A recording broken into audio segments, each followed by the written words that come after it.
Today we're going to talk about collaboration, and I'm going to ask Dave and Nathan for some of their thoughts. I'm like a hostess with the mostess, right? So first question is around the main benefits of collaboration. What good does it do for the business, and what good can it do for their customers? Cool. So I think first, collaboration is essential. I think to one extent, we'll talk about the benefits it brings, but it's also been forced upon people, forced upon managers to collaborate with more networked, matrixed sort of structures in companies, which are needed to deliver more complex projects and products, and to kind of almost be always on, deliver always on relationships with customers. So, and particularly marketing sits really essential, I think, often to all the other functions in a business. So I think you have to be good at collaboration if you're going to deliver results. Yeah, agreed. I'd say so. It's actually probably one of the number one things for a manager these days, as well as directing, is facilitating, getting teams to work better together. I think from my point of view, some of the benefits is it's actually more fun. You know, it makes teams enjoy their work more, mostly because they're learning more, especially if you got different levels of people in a team and they're actively learning on the job rather than through continued professional development. I think collaboration, by its nature, is face-to-face often as well, so you're actually getting to be with people rather than on the end of a conference. This is certainly the kind of collaboration that we specialise in. Yeah. And it cuts through the bureaucracy. You know, everyone on that table is open, everyone's ideas should be valued, especially if it's run in a agreed way. Okay. Have you seen it go wrong? When has collaboration been done badly? I think underpreparedness for collaboration. When people are not either well briefed on the process you're going to be taking people through, like how to collaborate, and certainly the objectives. So people are not aligned. And you can collaborate around the actual objectives of a piece of work, but you need to make sure everybody's understands what's going to be asked of them and what they're intending to get out of it. Early in a process, and where we've rushed that before, it's caused problem further down the line. Yeah, it has to be a problem that is fit for collaboration as well. It's like the old thing of, I've got a problem, let's set up a meeting. It's not a meeting. It has to be something which doesn't have a defined process to get to an answer already. Something that has a slightly woollier question around it that would benefit from feeling your way through it and using techniques that help you to feel your way through it.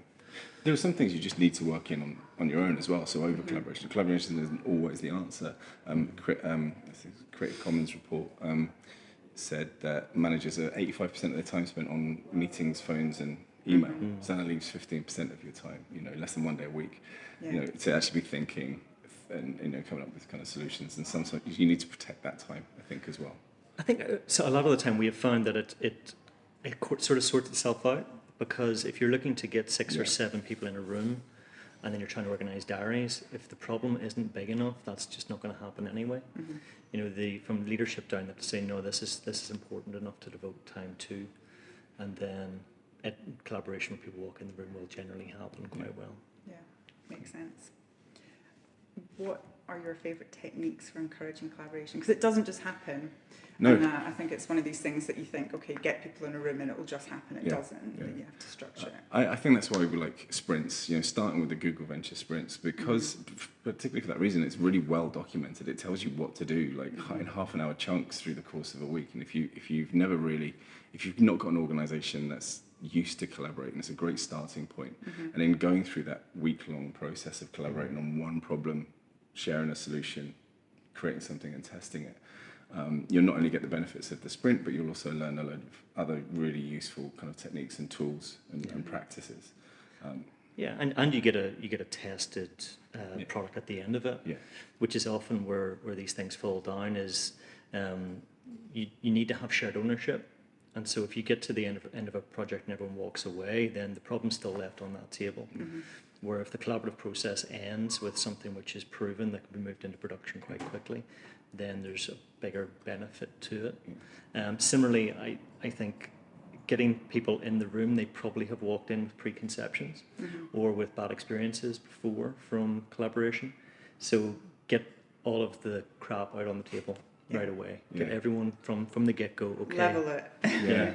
And both in terms of seniority and preconceptions, get them out on the table. The blockers exercise is good for that. Give people like half an hour to be as negative as they like, pessimist, everything that's going to go wrong with the project, get that out and on the table and discussed early.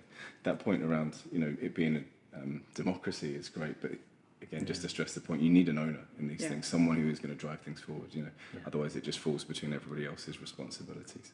It's not designed by committee. And often that's where we're brought in, is sort of, as a facilitator, as a third party.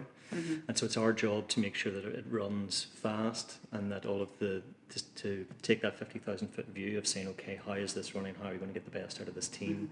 And understanding the dynamic in the room. And bring healthy snacks. Healthy snacks, very important, healthy snacks. You don't want a sugar crash halfway through. No. So if you're trying to do collaboration in your business, if it's going well and you'd like to share some experiences, or if it's not going well or you've never done it before and you'd like to have a chat about it, then please do give us a shout.